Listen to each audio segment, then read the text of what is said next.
Russian forces had effectively admitted defeat in their infiltration effort around Novopavlivka and Ivanivka.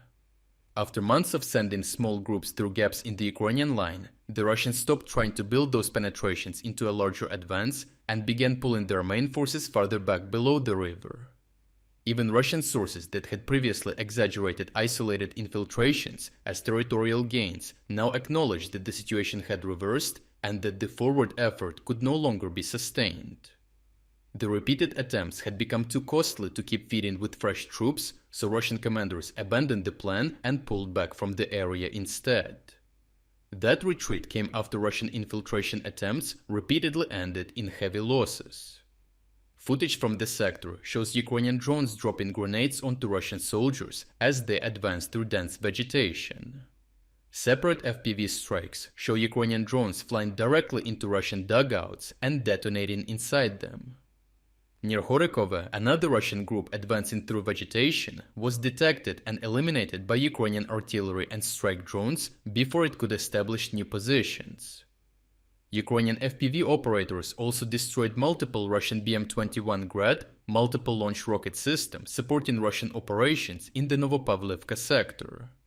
These repeated losses showed why the infiltration effort had become untenable, with Russian soldiers being eliminated before they could build any lasting presence. As Russian forces withdrew from the Novopavlivka area, the troops still connected to the main line could pull back, while the infiltrators already deep inside Ukrainian territory were left behind. These small groups had slipped through gaps in the front and hidden in concealed positions, waiting for more soldiers to follow so they could eventually gather enough manpower to attack and establish a lasting presence. In Andriivka-Klevtsova, Russian remnants remained well beyond the gray zone after Russia lost the ability to send additional infiltrators into the settlement, leaving them isolated inside Ukrainian-controlled territory.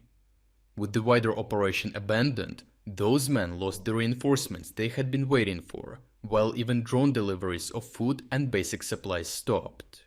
They could no longer build enough combat power to attack or sustain themselves for long, because Russian commanders had effectively written them off and left them there to die or surrender. With those abandoned groups stranded behind the Ukrainian line, Ukrainian forces began systematically clearing the positions where they were still hiding. In the wider Komar sector, Ukrainian MiG-29 aircraft struck a building housing Russian drone operators with ASM Hammer bombs, removing another element supporting Russian troops across the area. Ukrainian drone units then worked directly against the isolated positions, dropping grenades into houses, basements, dugouts, and vegetation, while FPV drones were flown into concealed Russian positions. In Andriivka-Klevtsova, Special Operations Forces attacked Russians hiding inside a house with drones and bomber drones until the surviving soldiers came out and surrendered as a group. Ukrainian forces continued clearing these isolated positions one by one, until the men Russia had left behind were either killed in their hiding places or forced to come out and surrender. Overall, repeated abandonment will force Russian commanders to account for the risk that every deep infiltration can create another isolated group they later have to rescue or write off.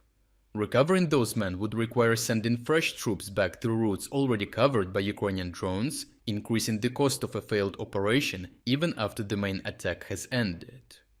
To avoid that, Russian commanders may keep future infiltration groups closer to their own lines or commit more manpower earlier, reducing the flexibility that made the tactic useful in the first place.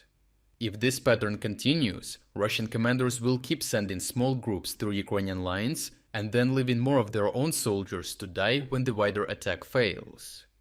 Did you know that you are missing half of our videos on YouTube? Every day we release exclusive tactical videos breaking down the latest battlefield developments, strategic updates explaining what could happen next, and geopolitical videos connecting every event to the bigger global picture. By becoming a member, you unlock the full channel while directly supporting the work that makes these videos possible. Click join below today to unlock every members only video and make sure you never miss our special updates.